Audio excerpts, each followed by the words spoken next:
start. But as regards today, it's very informal. I will just give you a little taste of what we are.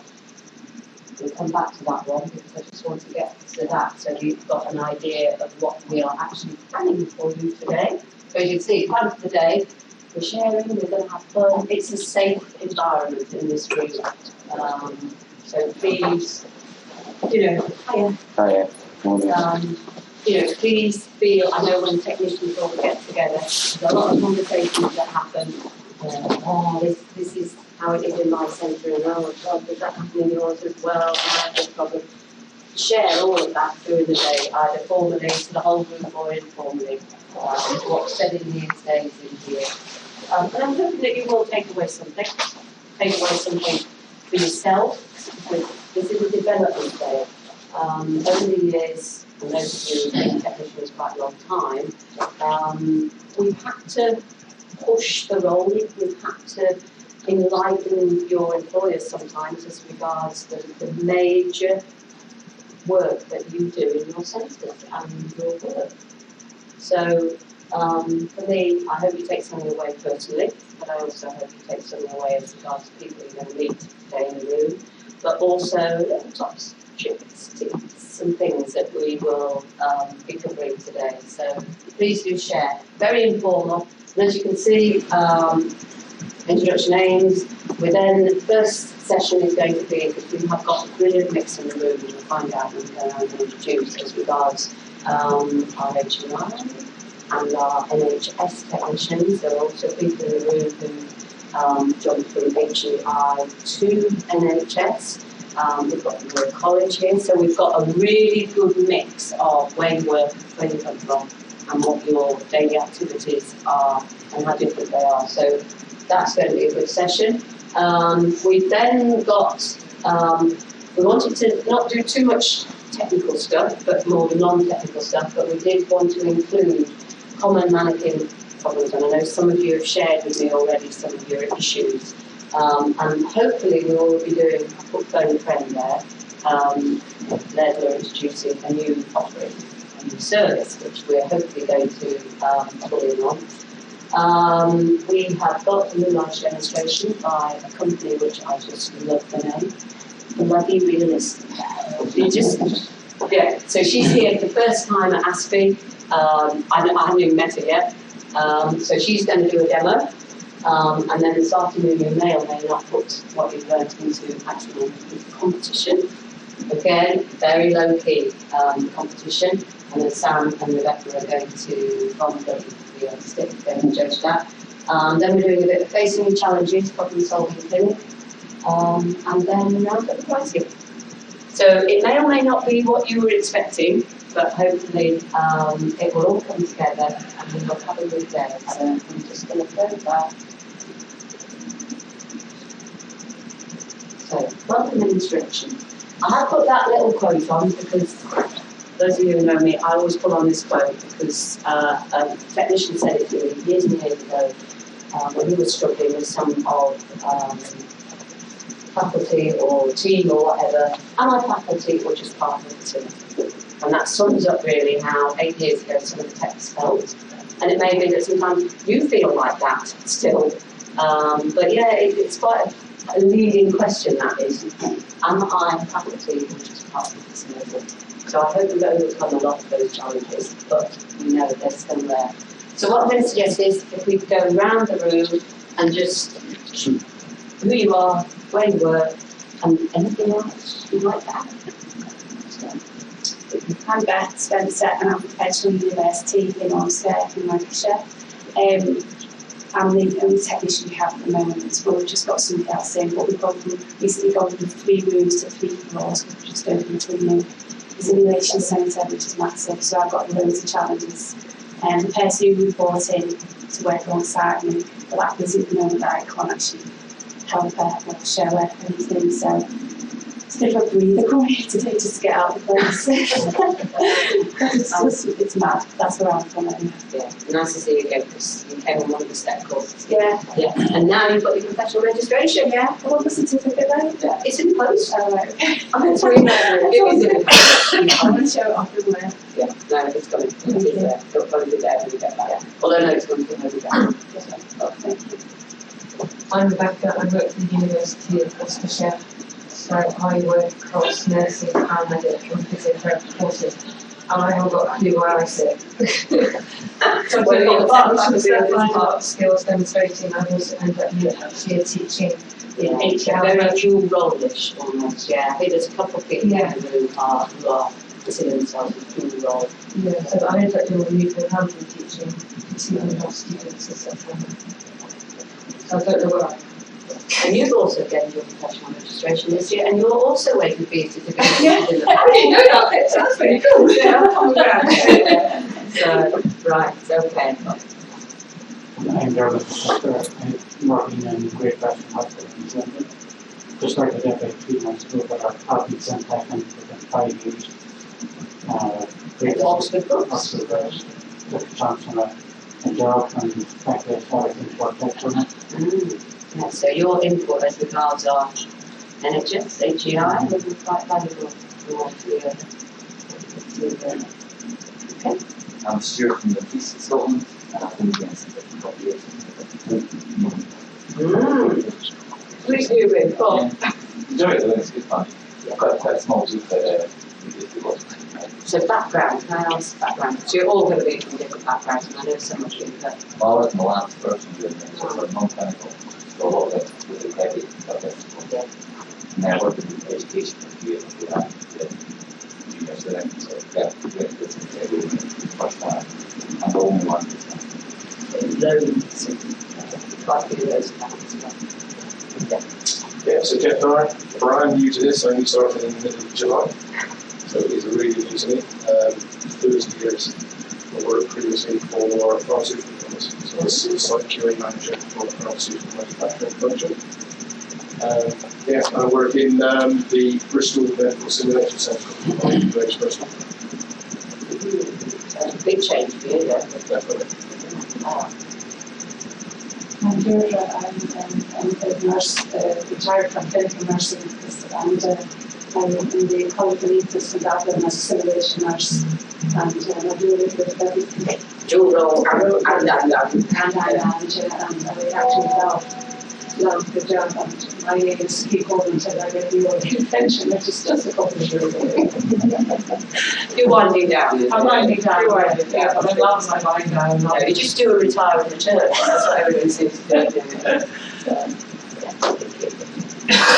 Carol Pugh, I am the simulation technician in the Belfast Trust. In fact, I'm 50% sim tech and 50% audio-visual technician, but it doesn't work out that way on a day-to-day basis. We have a small sim tech simulation facility, which hopefully you'll have a chance to see later on today, after this is all over. And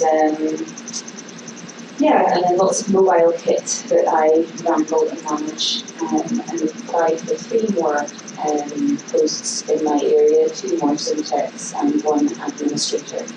All of those roles I'm currently filling myself. Yeah, so at least they're recognising you're a bit overstretched there. Yeah. So that's a good start, isn't it? Really, recognising it. I'm John Stafford. I'm from DAS, it's local healthcare. I'm the only SimTech to cover all that trust, and also one goes into doing everything else, anything electronics, anything video, anything technology.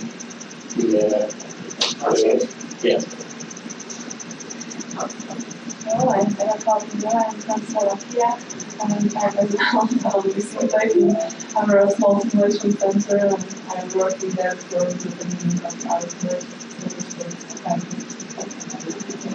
but we are only the small one, so this one has to run. So we're going to have our international colleagues here, because it does. We don't always get to hear how it works for Syntex in other countries, so yeah. So I'm Lucy Ayres. I've been Sponsor technician. I've been Syntex for almost a year. I started last November at Torway Hospital in South Devon. So do you work with Nick Harris? No. Yes. Not the wrong choice. No, it is. Yeah, it's just the left. What? Yes. Oh, Yeah. did you know that? He's going to be with us one day a week, so. Yeah, that's lovely. It's right now. Yeah. Oh, interesting. I'm Sam Conway. If I haven't met you in person, I know I've been out and spoken to quite a lot of you. I'm also known as the Lodge Mama. I've been in executive on ASPiH for just over a year. I'm very proud of technicians and what technicians stand for. I'm working as a technician 9 years ago. And in very, very similar timeline, working as the only technician who's gradually built up, and I now have a team of 7 technicians who I lead and develop and push into science council in all areas. So I've been there, so I think welcome and look forward to meeting all of you. Thank you. Good morning, everyone. I'm Richard Goodwin. I work at Guy's and St Thomas Hospital. I'm the lead technician on staff of 3. I'm also a clinician, so I'm a paediatric operating department practitioner, so I work in the children's hospital. And I'm also sort of the service manager, and I teach them faculty. Yeah, so I do lots of different things, but primarily I'm the lead technician. Yeah. So when did you start then? Because I know they had a change in staffing, didn't they? Yeah. Was it early this year? No, I've been there 2 years now, I think. But I've been at the trust for 15, so I've been a clinician for a long time, teaching in that role. And So it's a bit of a migration into. Yeah. Yeah. Then I'm full-time. It was a shared job, and I've had a full-time post about a year ago. So I'm the registered service manager, but he goes off to other time by doing a lot of plates, and it sounds like similar to a lot of it. Definitely trades. Yeah. Hi, I'm Aldrin. I work with the Newcastle Environmentalist Trust. I'm a technician. I started that role just in September. Previous background is electronics and communication engineering, but predominantly in data analysis, and very well versed experience as well of component repairs.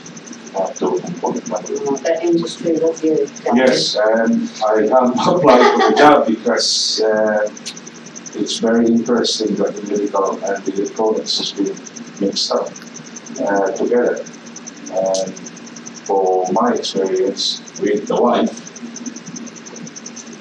which absolutely no idea about electronics, but she's a nurse, so that made me interested in the job. So I came to hopefully learn a lot more. And I'm just going to let our 2 guys at the back introduce themselves as they're hovering on the back table. Hi, I'm Mark from Nottingham QMT Trend Simulation Centre, technician, ODP by background. I've been at the Sim Centre about too long, 13 years. Okay. Paul Knight, one of the other techs from Trend-Sim as well. Been there 11 odd years now. So we're doing the live streaming as well as. They're going to be responsible for making this go global. So there will be, I think you're thinking of doing just a bit of filming in here. Yeah, we're capturing a few bits and bobs. Everybody happy with your mug shots going global? There probably will be a delay. You won't be live streaming. No, this won't be live stream. This will all be put up after the event. You'll edit it. Right, okay then. So, aim to the day. Basically, just repeating as regards the sharing and the learning, and who we've sort of tried to pull into the workshop to make it advantageous for you. But obviously, the big learning is from your peers. I can stand up here, and I'm not a technician. I can sort of say that right from the start, I can go and win. I am not Simtech. I'm actually an ODP by background, and still work clinically. But what you will learn from your peers will be tremendous today. That opportunity to share. Probably more of the non-technical stuff today than the technical, but top tips for better utilising what you've got. We all think you'll always want more. You'll always be thinking, well, I need more kit, or I need a different kit. Or you get a consultant who'll come and say, oh, I want this bit of kit, and then I'll use it once a year, sort of thing. And there is that element of, utilise fully the functionality of what you've got. rather than buying new or specific bits of kit for. And lastly, face your challenges, which is a big one. For those who've been on the STEP course,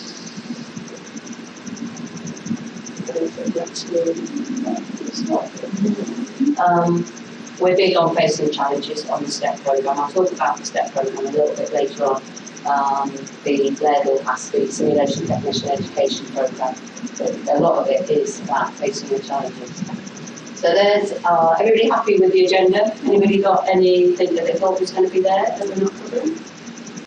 Okay, so our first topic of, I'm going to say discussion, and I'm actually going to shut up now because I want the two facilitators to come and lead this one as regards obviously university, trust, and in the room, as we've already found out, we have a good mix of people and where you work. And there's always a lot of conversation about, it's different in NHS. We don't have this or we don't have that, but we do have this. Whereas in HAI, your customers, your students, whatever, it's all very different. Sam and I were talking last night, whereas Sam has throughput as regards students through the sim centre, it's massive. Whereas in a trust, in your sim centre, it will be a small percentage. So it's quite interesting how your roles differ and develop in an NHS or a higher education institute. So I'm going to let you two come up. I'll scribe, I will do something. But if we can just have, well, I'll let you two lead it how you want to lead it.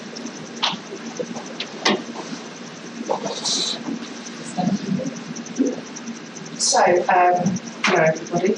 As James just said, I work in the HEI and Caroline works in the trust, and there are so many differences between what we actually do in a day-to-day role. If I just give you a tiny snippet of what myself and the team do, we have around 2,000 students go through our sim labs a week over 3 campuses, and some people would say that's simulation in comparison to Caroline. Yeah, we probably have about 50 people go through our simulation centre in a week. And yeah, it's a tiny percentage of actually the staff. We've got 45,000 staff members in our trust. So 15 weeks. And we have dedicated academics who come in and will teach and train our students, whereas in a trust, yeah, we've got people who are really doing it out of the goodness of their hearts. About half the time, maybe say an eighth of our simulation is actually being remunerated for the facilities for the faculty to actually be paid to do what they're doing. So a very small amount of people who are professional at it, and that's maybe a tiny chunk of their job, and everybody else is sort of an amateur. And I would say this is, again, where I work and where my team work.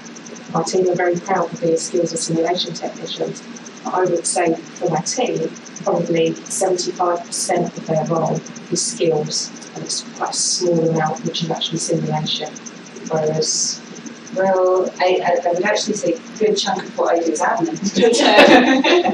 But a lot of, I'm doing a little bit of everything because I'm the only one, so I'm liaising with faculty on new design to do a lot of pilot courses because there's a lot of new ideas. Simulation is very exciting, a lot of people are getting involved in it. So there's the design and pilot courses for people who make things that take up my time, and the rest of the time I am operating the sim suite and making sure that goes smoothly. so what we'd like to do now is just get some sort of feedback to what you actually do. Let's say a typical day in your trust or your HEI, and just so we can compare the differences, how we can network further. So if somebody's in a trust in Birmingham and then they're a HEI in Birmingham, maybe they could join up and shadow just to share best practice, etc. But I think a good starting point would be to understand a typical day. Jane's going to scribe. So a typical, it could just be a typical day of what you do. We understand there's admin. So what else would you do? So someone from an HEI? Kick-start on an HEI. I do a lot of timetabling and organising of sessions and skills to parents. the timetable. There are the things you understand. Being from the sort of higher education institute, so it's university. Sorry, thank you. So you're a bit twixt, aren't you, with being in one of the royal colleges? You're a little bit between the two, I would say. I just, like leaflets, I would come to leaflets. Yeah. I do just a little bit of culture sergeants on the Yeah, so you might have sort of feeling both cultures in okay, right, with regards. Yeah, we would use it, you know, we use that and south like the, you know, I know they're in the just that's grand, thank you. Right, so I've got timetabling. It's a big. I'm doing a lot of room allocation. So as a census one, so if people want to be set still for different rooms, so it's like really different. So they send me their kit list and I have to allocate them based on what they're doing, which is a massive job at the moment, so it's quite overwhelming. Anyone else have to do this? I was going to say. Yeah, why not? So where do you're in trust? No, you're in Both universities. but you're in trust. You're in Yes, so I get several kinds of requests for different kinds of education, and I have to figure out where to fit everybody, fit updates, etc. And where you can kit around as well for each different skills, and got skills education, stuff like that. So part on that, that's sorting out the bookkeeping, figuring out where people fit. We've got a huge problem that our week isn't really much for a bed in it.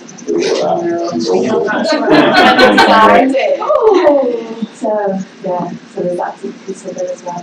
We don't have a role in the NHS or bed.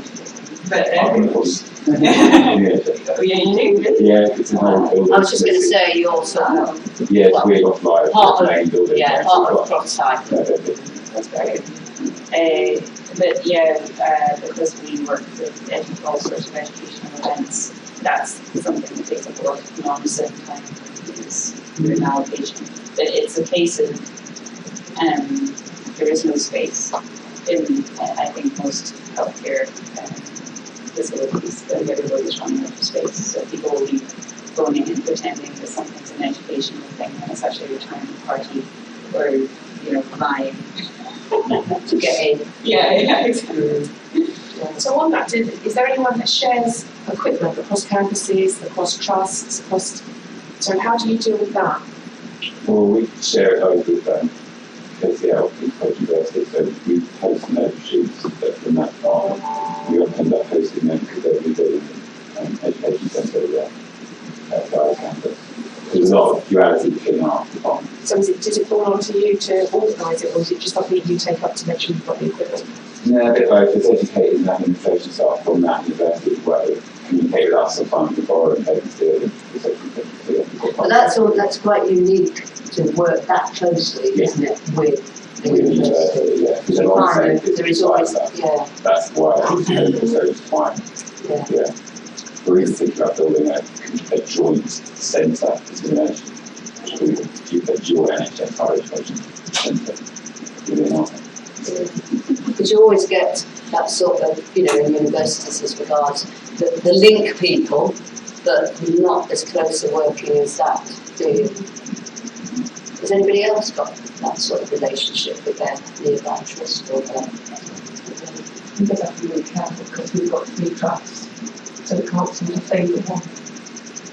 So we have to be quite sort of tactful about how few we ask and where we ask and how much we ask each difficult to people diplomatic.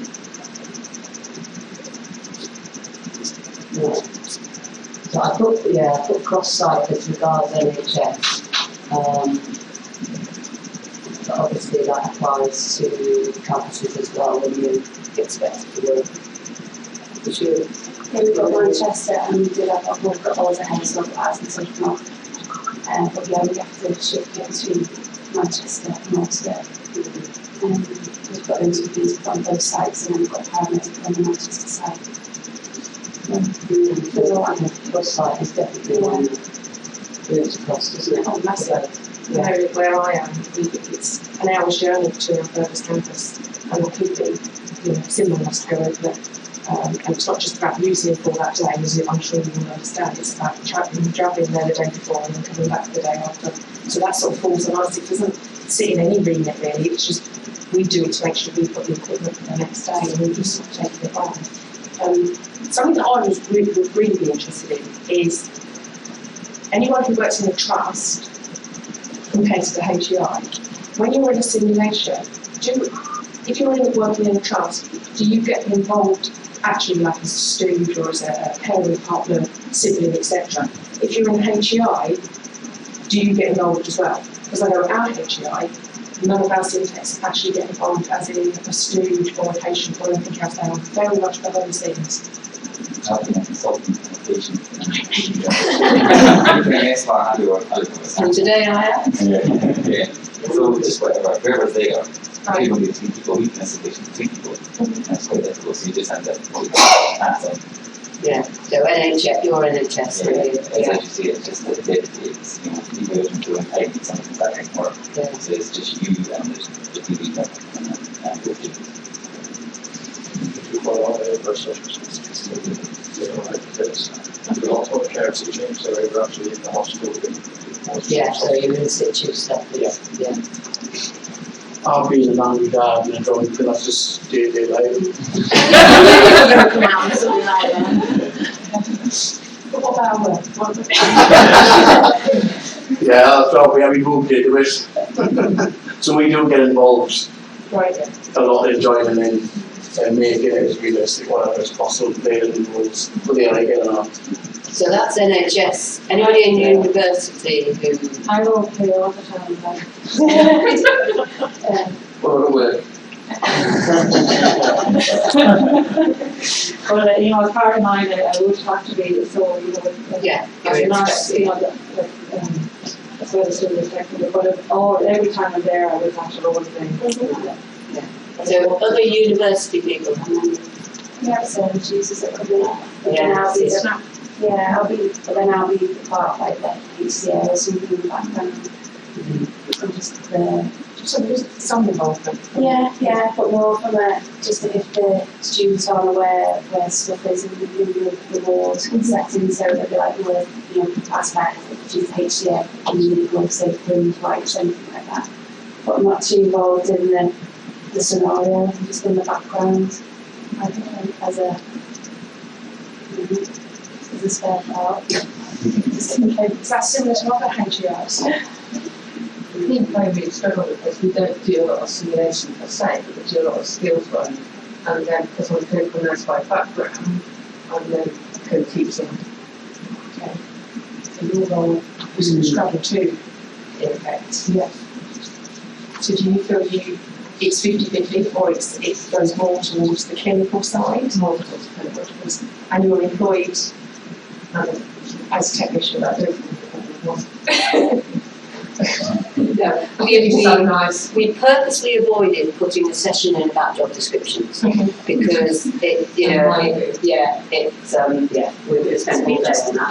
Chris Gay has done it in previous topics. As a facilitator, and it's a really high for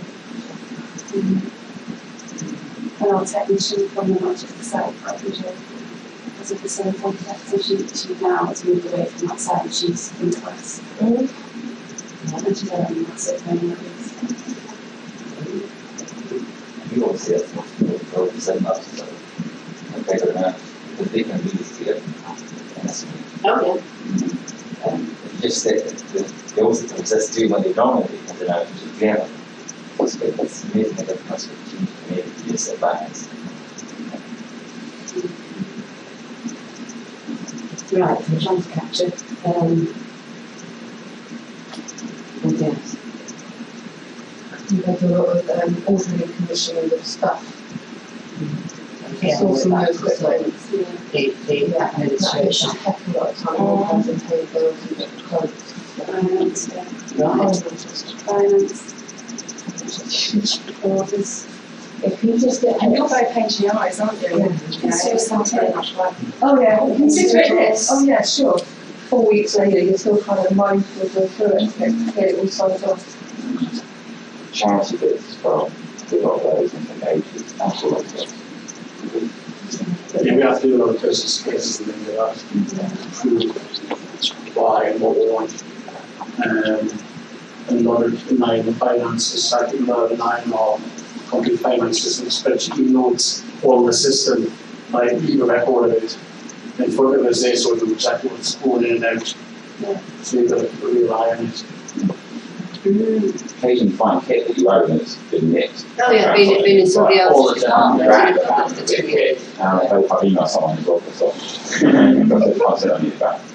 I've had it for like 5 years. Oh, that's quite a common thing, isn't it? Yeah. This code for 2 years because somebody wanted it. And then it is in it. So the finance and procurement, the move is in both accounts, isn't it? So again, moving on to actual simulation rather than the skills, are you actively involved in creating the simulation? So, from the basics of actually sitting down and writing out a scenario, it could be you doing it on your own, it could be you doing it with a clinical partner, another sim tech, adding the different layers, going up to the really large level of the day, setting it out. So I know that's a huge question, so I just throw it over to anyone who wants to join the lobby. Yeah, because that's it. I try to do it from scratch. So I get a clinician consultant comes in and I'll sit with them, have an hour or 2 session, and we'll work together. My background's are clinical, but I've picked a hell of a lot up over the years. So I'll sit with them, we'll build up a scenario, we've got the templates here, so we'll keep them right because obviously we'll look at tangents and have things on scraps of paper. So we like to keep everything together, and then I'll sit and program a theme together with all the different layers in it, with all the different aspects and whatever we go wrong, and we'll go through and test it to make sure that it'll work right, that you can pull bits out, drop bits in, and then that builds up like a portfolio for them to use on their day. So we want them to be organised before they even come in. Yeah. Because they can't come in and use the stuff properly, they don't get the best out of it, if they're not given. So. And who instigated that? Me. I don't know what the answer was. Is everybody working with Yeah, I do that. faculty? Because I was saying to you, I've seen people just rocking up on the day and saying, you want to do this, this, this, and this, and I like to do like happen now. Yeah. So we like them in sitting down, what do you want to do? I have no clinical background either. But over the years, so sometimes we spend the time then. What to do. Well, you know better what you've got and what to do with, don't you? Yeah. It comes to the fact that they don't know what these things are capable of doing. So you've got to show them what they can do. So they can get the best out of them, and they can build up a really good scenario because they didn't realise they could sweat, they didn't realise they could fit, they didn't realise they could do this and that, they don't know. Leading on that, do you feel that where you're working, that you're pulling in your academics or your clinical partners to actually increase the simulations that are taking place? So where I work at the moment, we sit down with our academics, and very, very similar to what you just said, we actually tell them what they can do. Sometimes they'll say, well, can we do that as well? We'll say, yeah, absolutely. We do things like we do simulations out in the car park and collapse patients in the toilets, etc., etc. But sometimes that actually sparks with our educators. We have other academics that will come to us and say, actually, that was brilliant. Can we do this now? Can we do that? So it does actually encourage people who would usually just go with the norm. So you're nodding. Sorry, I forgot your name. I'm doing this as you just I have not the medical background, but we have meeting with the clinician, and they are coming to me and we are preparing scenarios and we are in the same. Very, very similar. I don't really get involved with writing the scenarios. Okay. It's others in the team that do that. We've got a couple of facilitators and then our sim lead, and it's them that usually put the scenarios So together. at what point do they get you involved as regards, well, here's the list, this is what we want? When it's finalised. Which I can imagine causes a few problems sometimes as regards what their expectation is. Yes, it does, yeah. When you're shown on the day something's happening sometimes, it's tricky, yeah. Which I know probably quite a few in the room. That's as regards happening. Yeah, but obviously it's still happening, isn't it? We need to knock on a few doors a bit earlier, is it? Get in there. Yeah, interesting. I'm wondering if anybody builds stuff specifically for courses, because that's a lot of my time goes into, we've identified that we want to treat this particular thing that is a new development that we've noticed a new trend of the last year, and model doesn't exist. How can we make a emergency risk directed model? That's what I built in the last month, for example, or something like that. Quite often that involves people who are getting sewing kit or just cobbling something together. And we've got a 3D printer as well, which really helps with that sort of thing. That's something that I'm trying to instigate in my class, using 3D printed materials, sort of division or whatever, and trying to really getting practical. It's really frustrating. So many doctors constantly go, there's laptop, it's your boxes, and then do like effectively and run a model of it. It's an amazing thing. I saw a conference, and you make one, or maybe just 15 of them. I've got no staff, no time. But everybody then just sits there and might be not even here. It's definitely something that's becoming really common. Yeah, It's a whole field for education people who think that it's very expensive to find. So this new product and resource creation as regards HUI, that's the things that you haven't got that you need to, Yeah, we ask for stuff all the time. We've got something that already does it, but they're just not willing to come out and ask me and say, oh, that does that, what does it? But they've had little discussions in their team, someone goes to conference like 6 months ago, amazing, and everything like that. But this case for this piece of kit, and have a plan to say, oh, I do it.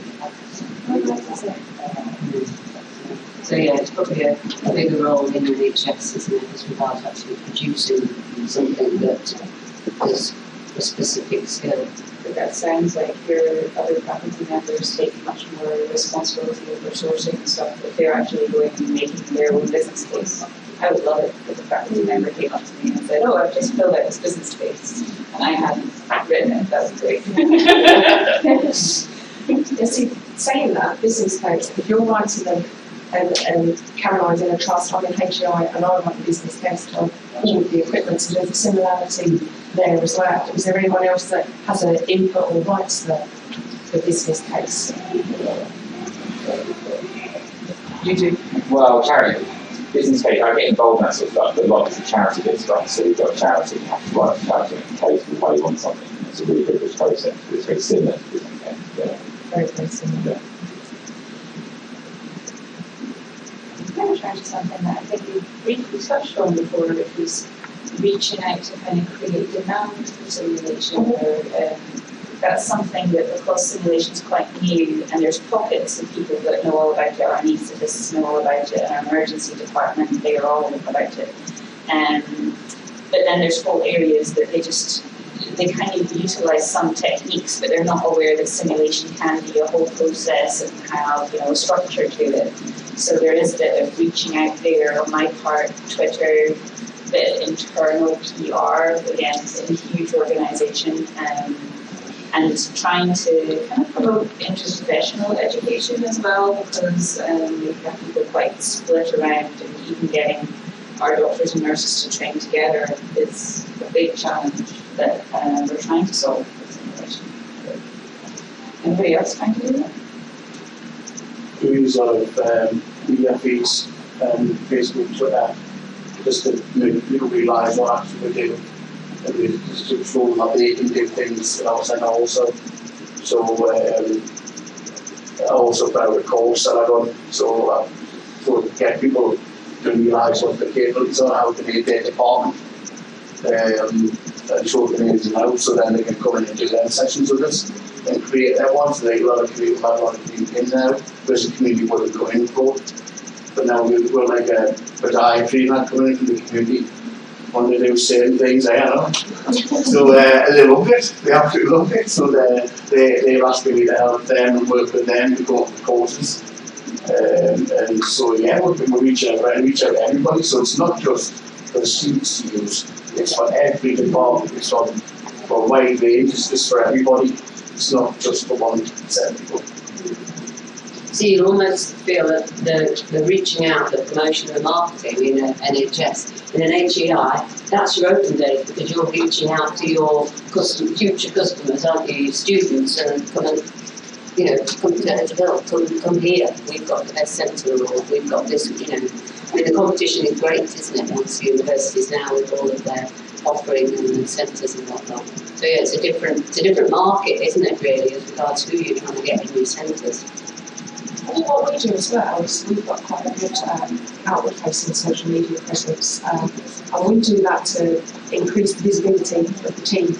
And we have a lot of people, we interact with a lot of people, and we've learned lots and lots from people we have to interact with, and that's from all over Europe, I would say, mostly. But it also empowers the team, so all of my team, it empowers them to actually become more driven, because they do come in with ideas and they will go and say, this could work, let's do it. Because I think what we find quite a lot as technicians is we have to do something to prove that it will work, and then people will come on board. So we just go away and we screw it, we pilot something in a corner of the car park and then drag everybody else. So I don't know if that's similar to, again, trust. So that's a similar one. Technicians sort of starting everything up. I must admit, for me, the list is not what I was expecting. Not what we were expecting. Yeah, there's a lot more crossover than I've quite a divide on some of it, but there's a lot of similarities. I think the big one that isn't happening is the fact that the universities are using ASPiH, service users, far more than the NHS does.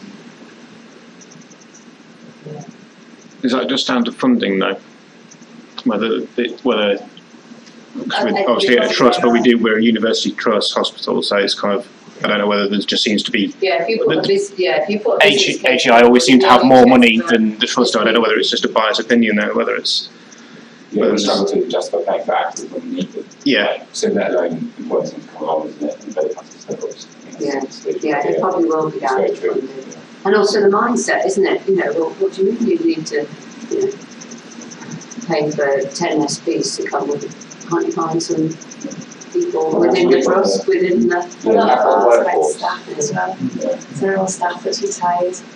When they come down, do them? Do you give them their lunch in there? And they're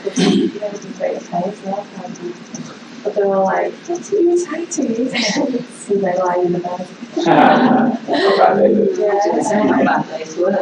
We, in addition to using service users at our university, we use drama students, and they're free. So there's no payment there at all. They are a bit wobbly. They're a bit dramatic. But they're brilliant because what we do is we get our students to give feedback on their performance as well. So it's sort of like ticks both boxes. So they're act as the patient, but they are free. And I would say if you haven't, reach out to universities that are sort of as close as they are to you. To see if they've got any drama students, because they really do like the exposure, love the exposure. We don't like the university drama, so actually Paul Murphy's going to be giving a talk sometime on the Tuesday or Wednesday. He's really keen on training his drama students to do this because he sees this as a growth area. So it's very easy, I would say, to get in touch with your local university drama department. They're very keen. That's great. That's good, yeah. So, putting it all together, having discussed what we discussed and found out, as individuals working in these areas, what if you could collaborate more with your counterparts, your local NHS trust? What's going through your mind now as regards, well, actually, I need to go away. I'm going to get in touch with so-and-so, and I'm going to start the ball rolling with something which would help your role or just improve what you're doing now. by collaborating a little bit more with your neighbouring trust or wherever your students are? Or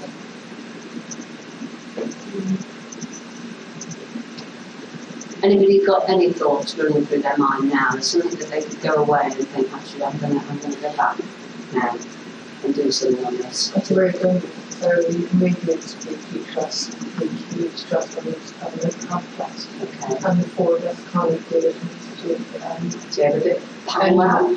this even though it's having that stuff. Yeah, so you've got some form of link with Yeah. your local trusts.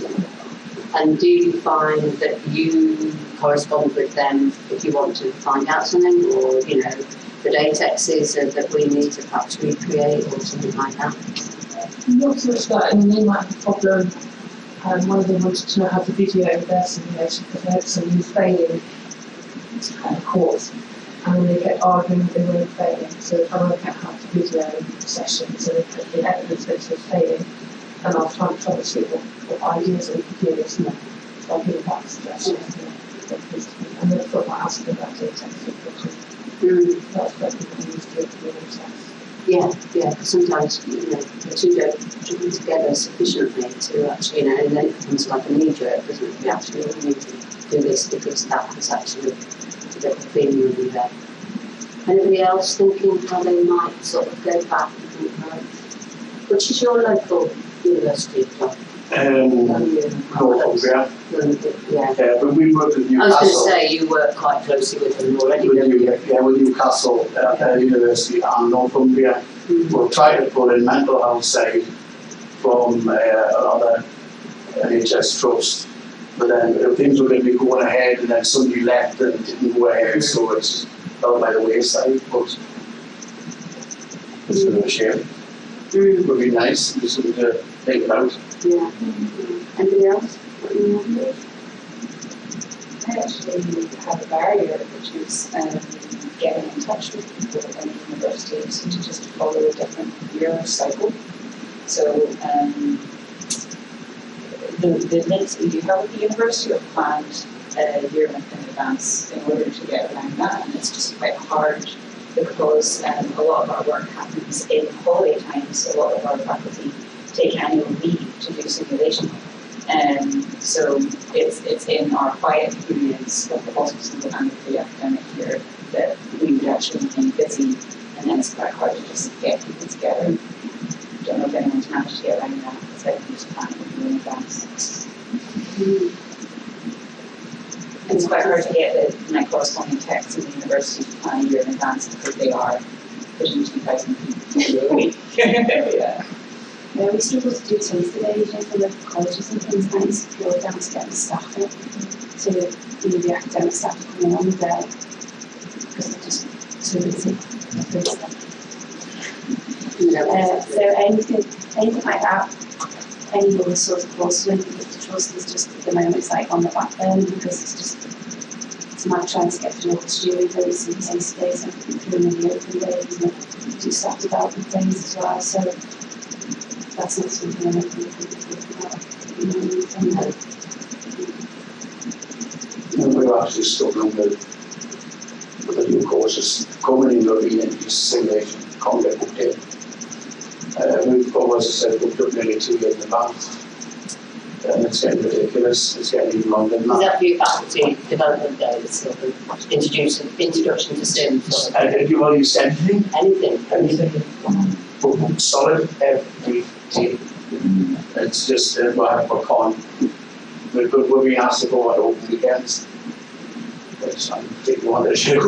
But yeah, it's just for night times, we'll have to start doing night times because we're that busy. And hopefully I think we are going to be opening another one at our main hospital. So we'll have 2 centres, but what happens? Well, we haven't got enough time today. But we're doing all we can. I think that's similar with HRs as well. We've released the extended our open hours, and they did mention Saturday and Sunday, and we all didn't hear that. Yeah, we That's have a big difference, isn't it, with HEIs and NHS? Your days getting longer and longer because it was already 9 to 5. It's never been 9 to 5. No, not true. It's 8 or 6. Yeah, And that's if you're lucky. selling. That's if you're lucky because all these things started 7:30. Yeah. So I'm spending more time at work and less time at home. So that's simple as well, isn't it? There's just impression stuff, yeah. Trying to fit it all. There's far more similarities than I honestly thought that we were going to sort of uncover today. I thought that I think the divide has actually come together. If you'd have asked this question 5-6 years ago, I think it would have been a bit different. I think the division is not as wide as it was. Working with King's, the HGI there, it's amazing how when they change the syllabus for the nurses, for instance, they decide they need X amount of hours in there, and they sort of triple it. And then they say in 2 years' time you've got to facilitate that for all your learners. It's mad how they can sort of arbitrarily table how much more work you've got to do in no consideration of that capacity, which is we should get in there as well. Yeah. But when you sort of see how the rules getting out there as well, it's mad. Rather sensitive popping up, everyone's opening up and speaking up. We're going to have to staff them, aren't they? Yeah, and they have to also staff and not the technicians, but also the educators who are safe to do so and know what they're doing. Don't anything for that. They set them up to do that and know how to run things appropriately. Interesting. Right, anything else they would like to add to the conversation? I think for me, as regards, going away with something, it is that trying to forge the links or just improve the links with either the NHS or the university. So they both would benefit, wouldn't they? Yeah. Each party would benefit the greater the link and how proactive and, the sharing side of things that I think would actually support both sides, couldn't it? Especially from technicians' perspective, because we've all got the same kit, the same objectives, the same challenges, but sometimes the faculty draw up a meeting say to me, a nurse educator, teaching different cohorts with different syllabuses, different technology and the practicality, it's all the same challenges. So it's quite a good level of finding for everyone to communicate. Then were you going to say something? I just said I've changed the biggest issue I've found is having to share with within the hospital the actual sim room. So it's probably 70% used as a teaching room rather than a sim room. You bear that name. Yeah. Yeah. Unless if they don't request kit, they're not coming in. Yeah. Yeah, that's what it was like when I started 2.5 years ago. And then I managed to get it argued that it was specifically booked for simulation, and that's only been in place for about 6 months, and we've doubled the amount of simulation in that time. That's what I'm planning for the next year or 2 years. As you say, everything's 2020, 2021. I find the NHS is really hierarchical when it comes to have a band-aid say something. So you need a pet band-aid. Yeah, I've got an understanding letter from the head of education, and I just have to send it off with just a custom by email and say, here is the policy, because it's ridiculous, everyone's doing it. We're going to have a lovely room for a chat about it and be unrelated simulation. Smart everywhere, and management everywhere, just want to have a nice learning environment. But you need to have that, you're very right, it's just much easier for everyone to do. When you're saying no, say no, because it's about time to take that action. Are you all aware of the WhatsApp group, simulation technician WhatsApp group? Yeah, Just wanted to ask, did anyone experience like the sim will be booked for the whole day from 8 o'clock until 5, but then they haven't actually, they're not going to use sim itself right around 1 o'clock in the afternoon? Yeah, we get that. We get that with undergrad. Any idea how to get around that? We vet people before they come in. So if we know they're not going to be, they'll be using our lecture tape room for doing that all morning, then we'll let somebody else use the rest of the stuff that morning. Right. So we'll let somebody else in, but we need to be fully aware of what they're doing and what they're using. So that's why we don't have an automated booking, we'll do it so we know who's coming in. No, we have a manual booking as well, but I just wanted to ask because, like I said, I'm new to the job and I have experience 5 times now that whole time is 8 o'clock in the morning, you go in there, you set up everything in there, and then didn't think it was a one-off one. I found that a bit of a waste of time. Yeah. It's about being involved in the planning of the day as early as possible, so you can anticipate that stuff, so that you're not just getting your booking, we want this from 8 till 5, you're getting, here's the plan of the day, here's when break time and lunchtime are. Yeah, getting a timetable is really helpful, and you can spot people which is. Yeah, we've had central service as well, so you have to say what you're doing, and you have to let it so they can come in. So you request, and then we decide if it's appropriate, and then say yes, that's the way of checking what we're up to. Yeah, this is like what we do. Yeah. And actually, to the safety net app, we have a policy that only one of our trained faculty, so people who've gone through our in-house faculty development program, every course that uses simulation has to have a trained sim faculty member, and then we've already got contacts with them. They already know me. They already know how it should run. So if they see something going really haywire, they can contact me about it.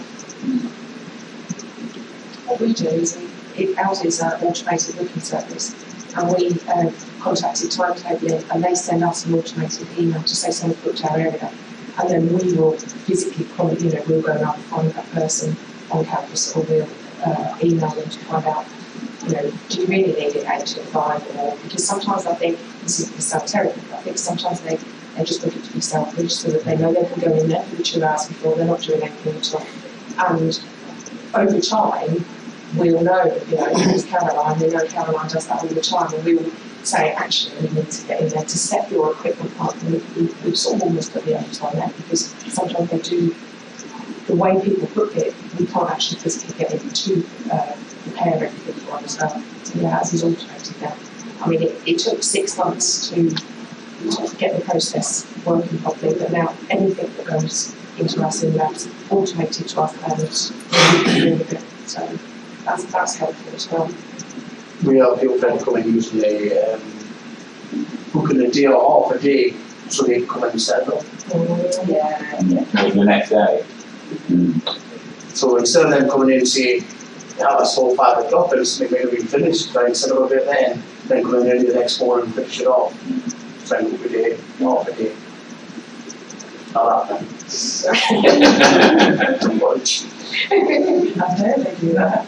I found that because of the demand for the rooms are so big now, because we take in 2 cohorts a year, and the numbers have increased so much that people are booking the room but not actually deciding what they're going to do in there until 2 or 3 weeks before, and then they just rock up with the kit they're saying, and do a peanut butter on that day, and they need all this kit, and you're like, yeah.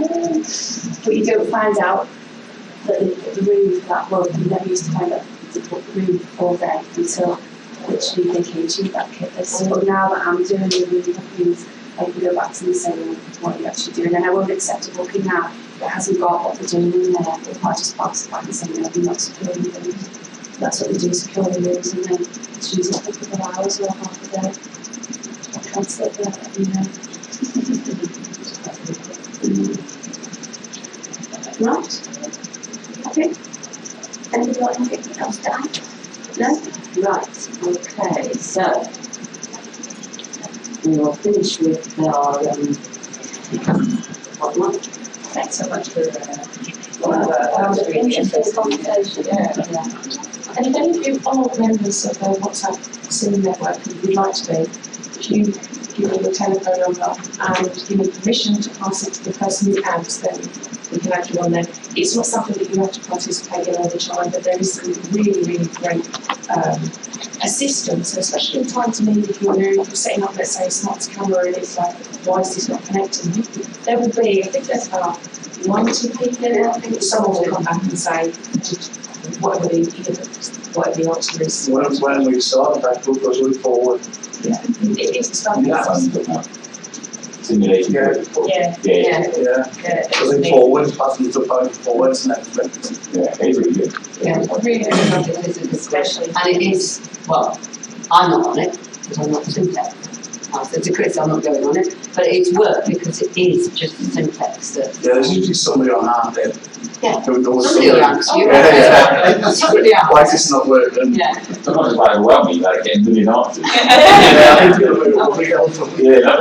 It's nice as well sometimes when you've got a fault and someone give you a fix, but then you'll have 3 or 4 people say, I'm exactly the same. You think, it's not just me. You know, it must be like a common thing. And if you are a lone person, if you are a lone tech, you know, to have somebody actually coming back to you and helping you out, it's worth a lot, isn't it? Or if you're asked to source a model or some kind of a kit and you've got a choice of 3 on the market, it is amazing for comparative tech. Yeah, so it's instant reviews and hear about things that I've found quite a few companies have never heard of that can be really valuable.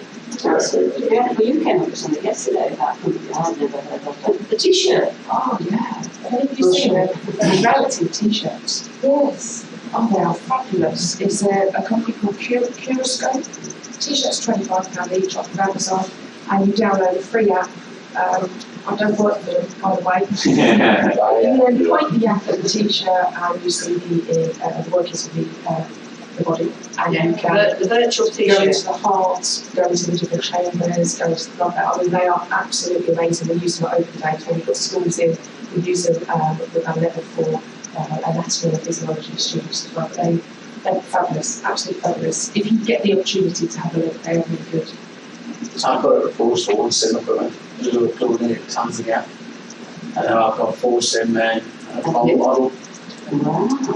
That's me going out a couple of weeks Are time. you going out? Are you taking it? Oh, brilliant, John. Hey, Yeah. you need to. Yeah, so we pleased, I fixed them. And we had 2, one was broken, I managed to fix that one, and I got 2 from Scotland. And we got them shipped down to it and fixed them up. And we need to follow you on that journey. Yeah, well, I haven't done a great deal on it because I think comms are getting hold of it. So they like to see when you took it out and don't say anything about it. God. And then we do the whole journey at the end. So, but we. So you've been told to secrecy? Could you not put anything on Twitter or anything? No, but nothing else. It's a good shame, isn't it? Yeah, so we've got 2 go to Tungi and 2 sim now with all the full kit go to KCNC. And I'm going to get a couple of top models for the communities to see people walking days to get off the hospital. You've been sworn to secrecy, haven't you? Yeah, so I said, yeah.